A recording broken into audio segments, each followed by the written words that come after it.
7h50 à Paris, votre invité Frédéric Rivière. Vous recevez ce matin le président du nouveau centre, Hervé Morin. Bonjour Hervé Morin. Bonjour Frédéric Rivière. Après plus de 15 heures en garde à vue, Nicolas Sarkozy a été mis en examen cette nuit pour corruption active, trafic d'influence actif et recel de violation du secret professionnel. Est-ce que vous pensez qu'on est en train d'assister à la mort politique de l'ancien président de la République ? Non, pas du tout. Pas du tout. Je pense qu'il y a... Il y a un élément, moi, que je souligne dans cette histoire, c'est désormais l'autonomie du système juridictionnel français. L'autonomie qui fait qu'en 1995, par exemple, on valide les comptes d'Édouard Balladur et qu'en 2012, on ne valide pas les comptes de Nicolas Sarkozy pour le Conseil constitutionnel. Le fait que désormais, le voleur de poule ou le président de la République, l'ancien président de la République, peuvent faire l'objet de la même façon d'une procédure judiciaire.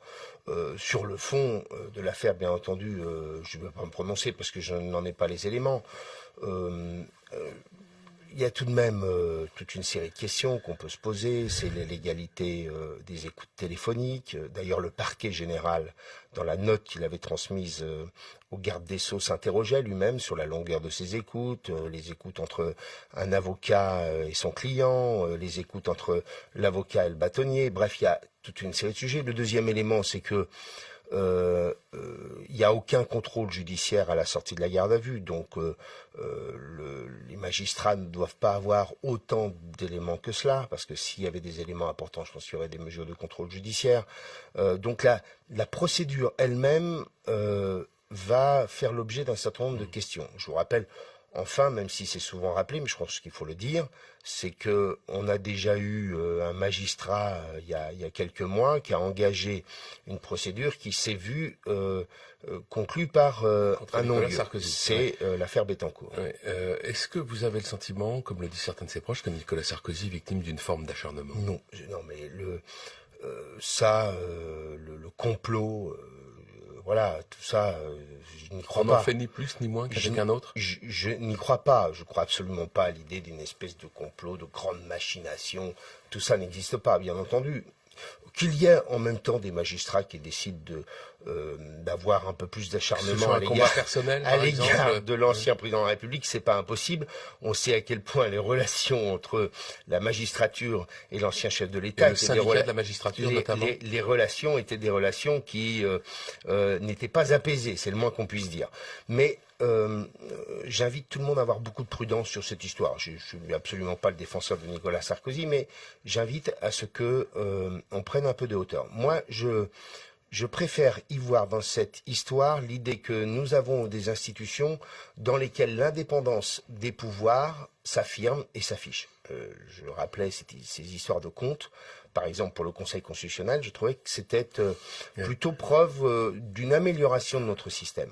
Ça fait quand même beaucoup avec l'affaire Big Malion également. Qu'est-ce qui est le plus grave selon vous ? Ce qui est en train de se passer là autour de Nicolas Sarkozy ou les comptes de l'UMP avec l'affaire Big Malion ? Écoutez, on verra bien, mais c'est vrai qu'on peut avoir beaucoup plus de doutes sur la construction des relations entre l'UMP et Big Malion, ça c'est clair. Si Nicolas Sarkozy ne pouvait pas revenir en politique, ce serait une bonne nouvelle pour le centre ?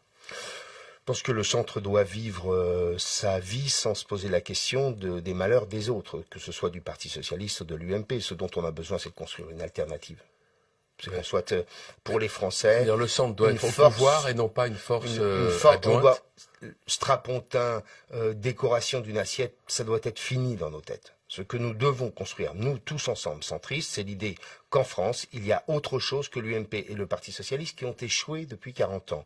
Et que pour les Français, plutôt que de voir dans le Front National une façon de s'exprimer qui n'est pas constructive, parce que tout le monde sait très bien que le programme du Front National serait absolument mortifère pour la France, eh bien qu'il y ait une force politique qui, grosso modo, construit une majorité d'idées.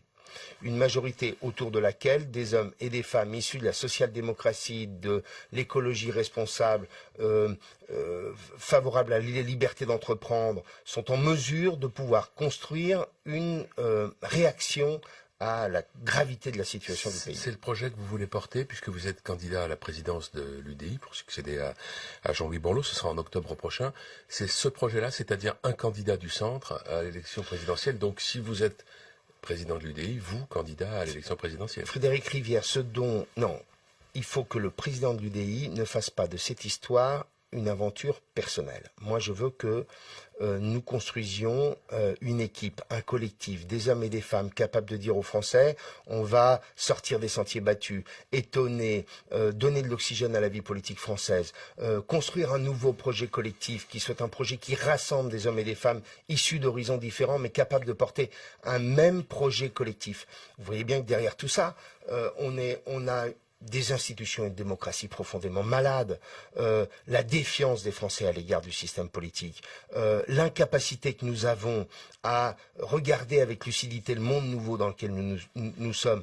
Tout ça doit nous amener à nous interroger profondément sur une rénovation de notre système démocratique.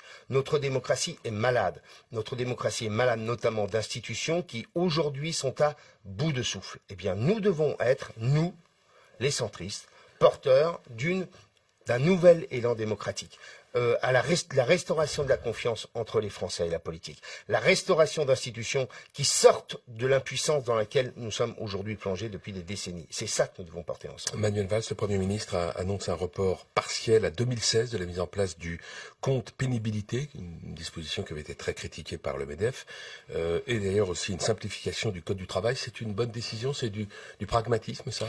Le compte pénibilité, c'est impossible à mettre en œuvre. C'est une le MEDEF avait parlé d'une usine à gaz. Source de paperasserie absolument ahurissante. Vous vous rendez compte qu'aujourd'hui, il faut bien que les auditeurs comprennent, l'idée en tant que telle est bonne, dire en faire en sorte que quand on a un métier pénible, on va faire en sorte que les conditions de sa retraite ne soient pas les mêmes. Mais qu'est-ce qu'un métier pénible d'abord? Moi, je considère par exemple qu'être enseignant, c'est un métier pénible.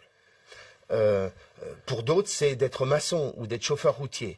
Deuxièmement, vous avez aujourd'hui des vies professionnelles qui ne sont absolument pas des vies linéaires. Vous changez de métier en permanence. Comment fait-on pour mettre en place un système qui ne s'annonce pas comme une immense usine à produire du papier? Un choc de complications? Un choc terrible de complications. Troisième sujet. Dans la restauration de la performance de l'économie française, il y a la question de l'assouplissement du droit du travail, de la simplification du droit du travail. Oui.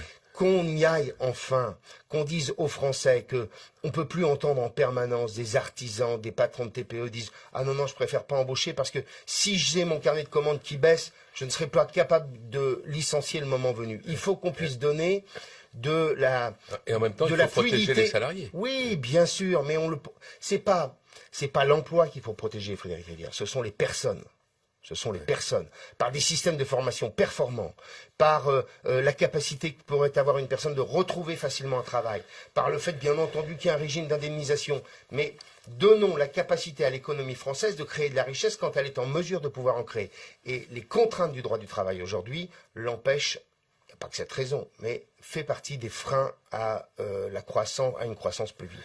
Allez, un tout petit mot rapidement de football. Vendredi, France-Allemagne, vous y croyez? Et vous croyez à un état de grâce si la France va loin dans cette compétition? Écoutez, moi, je tellement encore en souvenir la demi-finale de Séville que 82. J'aimerais bien qu'un jour Battiston soit enfin puisse prendre sa revanche avec. Mais Didier Deschamps ne veut pas en parler à ses joueurs qui n'étaient pas nés, il l'a expliqué. Mais moi, ça reste pour moi le plus grand cauchemar de toute ma vie passionnée de football. Voilà, merci Hervé Morin. Et on peut dire ça même en étant européen, Hervé Morin. Ah ouais, mais ça, pour moi, c'était. Je n'ai pas dormi de la nuit. Je me souviens très bien. J'avais 21 ans, j'en ai pas dormi de la nuit. Bon, on verra vendredi. Merci à vous, Hervé Morin, président du Nouveau Centre et candidat à la présidence de l'UDI.